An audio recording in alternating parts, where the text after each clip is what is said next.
So, hi and welcome back, and I finally got around to using some 510 Pyro with some HP5. Got some truly amazing results of it. I'm very pleased with the results. However, the developer isn't for me. I've used it a number of times now. It just gets everywhere. It is just so sticky. It's actually worse than working with treacle. It's thicker than treacle. So I don't think I'll be using it again. I don't know if anyone's interested in taking it from me. That's a possibility. But I think I'll stick to the developers I like using, like Rodinol and ID11. And perhaps I've got the FX39 at the moment. I'm trying that out as well.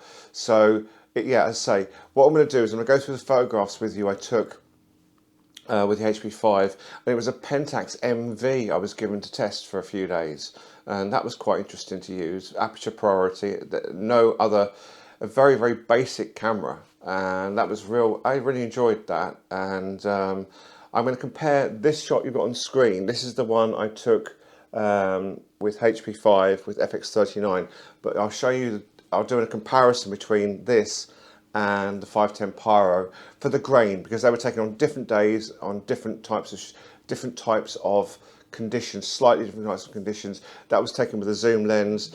The one I was taking the Pentax on a 50mm lens, so there are going to be differences, but we're looking at the grain really, not anything else. Anyway, let's go through these photographs. Okay, so I thought I'd start with a comparison. The one on the left was taken with the Canon 300 with a 28 to 90mm 4.5 5.6 lens, and the one on the right was taken with the Pentax 50mm 1.8 lens. But what's kind of interesting, other than the sharpness of the lenses, is the detail.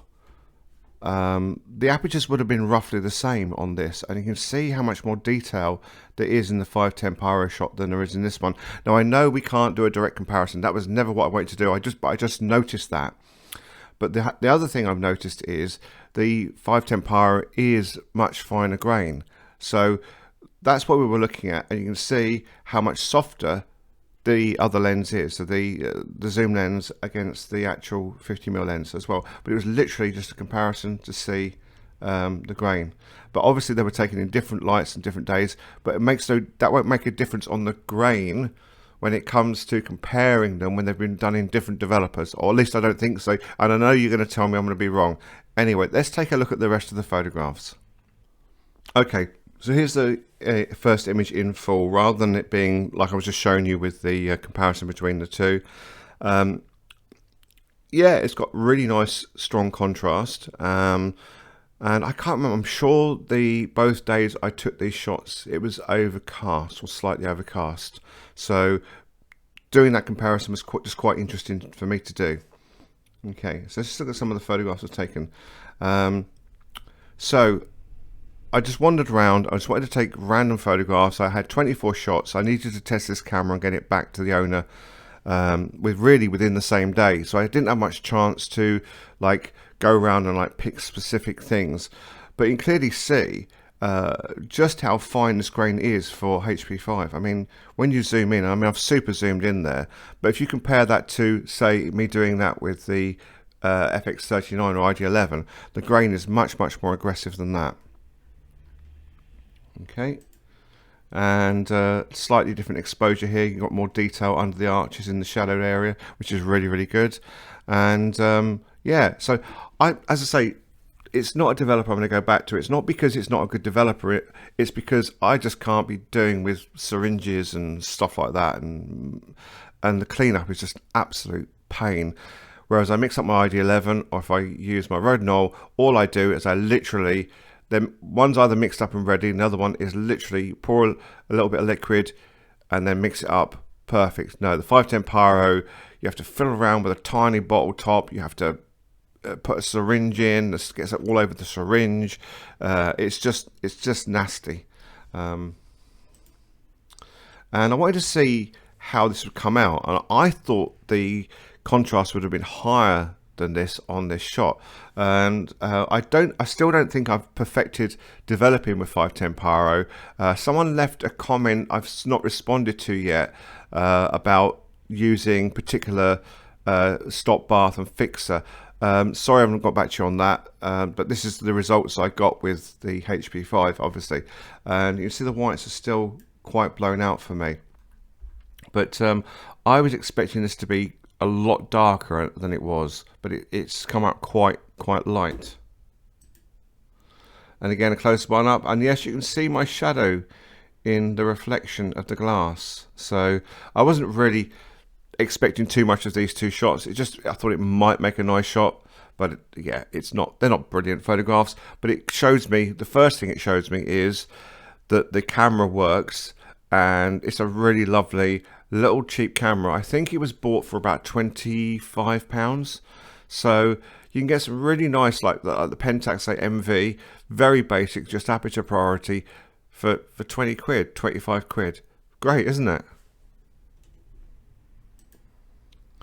And also, I don't know if, I think other towns have got these there, where they're actually putting these things on, like the crown and stuff, on top of post boxes for the Platinum Jubilee, which is just coming up, I think it's next week.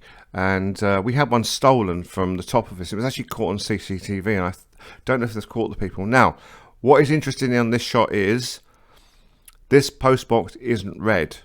It's one of the golden post boxes. So if the color looks kind of strange, that doesn't look like how HP5 would represent red, that's because it's gold painted. I think we had some sort of famous canoeist who won a gold medal in the Olympics, and this is our golden post box. And I've wanted to get a shot of it with this on the top. I've no other reason to photograph it other than it would be gold, but that would only be worth doing in color, wouldn't it? And then there's a close-up of the crown on the top. And again, I've used my comparison shot for the lens. I was just testing out the lens, see how sharp it was.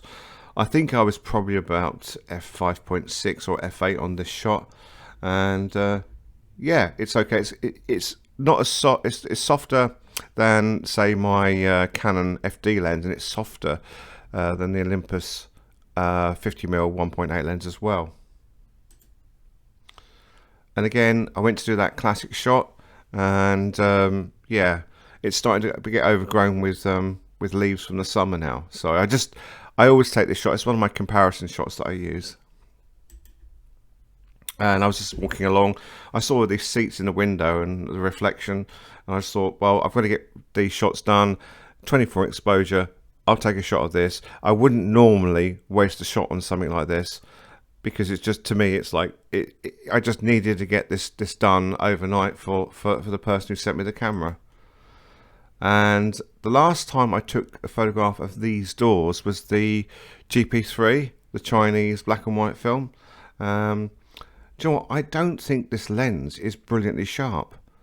I really honestly don't think it's that. It's not. They just don't. When you zoom in on that nameplate there, look at it. It's really quite soft, and I don't get that softness with my Olympus lens. I've got no comparison I can show you directly at the moment, but I'm sure that this lens isn't as sharp as like other lenses. If you're a Pentax user, or if you know about this, can you let me know in the comments below? That'd be great. And of course, I go and do the comparison shot where the VKC. So I've done that there. Okay. And why on earth I took these shots, I do not know. It's basically just a railing with some flowers behind it. It's just one of those things. And again, I took this shot the other week of the 4 miles an hour. Yep, it's okay. And I did another shot. I can't believe I wasted another frame on this. And one of the last couple of shots I done one on the other bridge, the butterfly bridge. This is the suspension bridge, and I saw this ANJ 2017. Thought it'd make a nice shot. It's come up quite well. Quite pleased with this one. Yeah, and we have these strange kind of like dog poo bins. So I thought I'd get a shot of that. And the last couple, these have been here since last November, and I just saw them. I thought, you know, I wanted to get a shot, see how they come out. It's got a really nice texture to it. I'm really quite pleased with this shot. And I think this is the last photograph. I was thinking, oh, what should I take a last shot of? And I just thought, I know, I'll put it down. I sat down, I was pointing down the road where near St Paul's Church is, and just took a shot like that. And that was the final shot. So, in conclusion, Pentax lens not sharp, and don't like 510 Pyro. Anyway, don't forget to like, comment, subscribe, and I'll see you in the next video.